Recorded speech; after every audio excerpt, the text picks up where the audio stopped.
அல்லாவுக்காக வாழ்ந்து பாருங்க, அல்லாட மார்க்கத்துக்காக வாழ்ந்து பாருங்க. துனியா அல்லாஹ் காடலில கொண்டு வந்து கொட்டுவான். இதே மதீனாவுல உமர் ரலியல்லாஹு அன்ஹுடைய காலடியில அந்த காலத்துல சூப்பர் பவராக இருந்த ஈரான் பாரசீக பேரரசனுடைய மணி மகுடம் கிரீடம் கொண்டு வந்து காலடியில கொட்டப்படுது.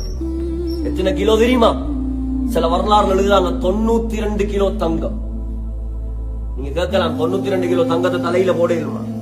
தலையில எல்லாம் போடுறல்ல, அவர் வந்து சிம்மாசனத்துல உட்காருவார், ஒரு பெரிய சங்கிலியால கட்டி இருக்கும், சரியா தலைக்கு நேராக கொண்டு வந்து வைக்கப்படும்.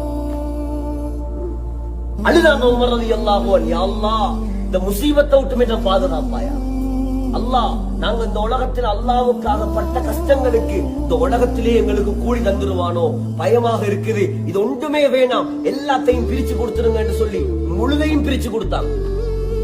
இன்னைக்கு நாடுகள்ல மாணிக்கங்கள் எடுக்கப்படுது, தங்கங்கள் எடுக்கப்படுது. எங்க போகுது? அல்லாஹ்வுக்காக. தீன் முக்கியம் எங்களுக்கு, அதை விளங்கிக் கொள்ளுங்க.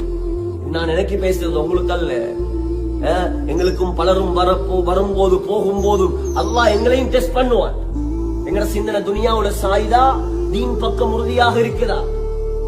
மார்க்கம் முக்கியம், அல்லாஹ் முக்கியம்.